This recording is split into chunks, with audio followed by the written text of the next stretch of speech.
So an interesting message come to me from a client, essentially.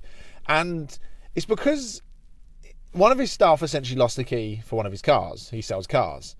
And normally he'd find himself blowing up at this. He'd go absolutely apeshit at this. And after like a week or two of working with me, he found himself like saying, well, there's nothing we can do about that now. That's fine. Let's just get a new one ordered. Which then caused him conflict, because he then said to me, the thing is with this reaction is, yeah, okay, that's made me feel better, but is that in my interest rather than my business's interest? Because now that staff member isn't going to fear losing the key. And this gave me a really perfect opportunity to actually communicate that what I talk about, because people come to me and they say, you seem to be calm, you seem to just, you're not reactive anymore, and you seem to have control of your emotions and all of that.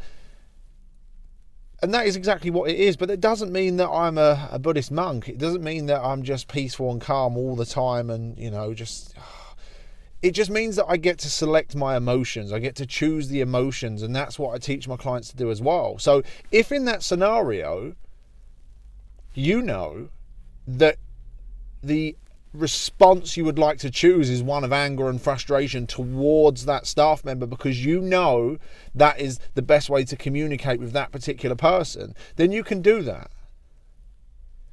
You just don't have to be in a reaction state where you're consumed by the anger and frustration and let that ruin your day. So as an example, and I use this with my client, is I may at times need to shout at Max.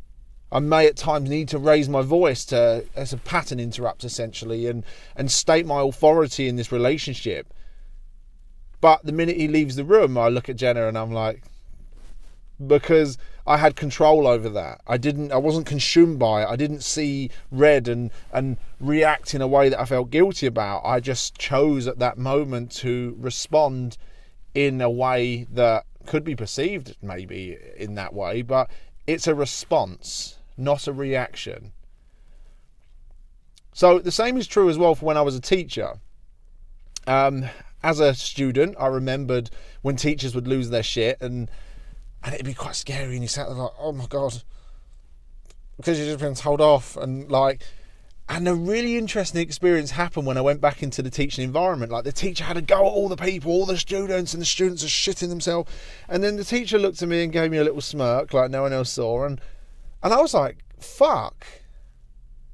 Like, as a child, I always thought the teachers were really angry. And now I've just realised, being on the other side of it, that it's just an act. They just selected that emotion in that moment because that's how the students respond. And that was incredible for me. I mean, that was years ago now, but that's just a really good analogy to demonstrate this as well. It doesn't mean you have to be calm all the time, but you just get to choose who you are in response to that situation. Whether you choose to be aggressive, whether you choose to have a go, whether you choose to be calm, but you have the choice. And on that bombshell, I'll speak to you soon.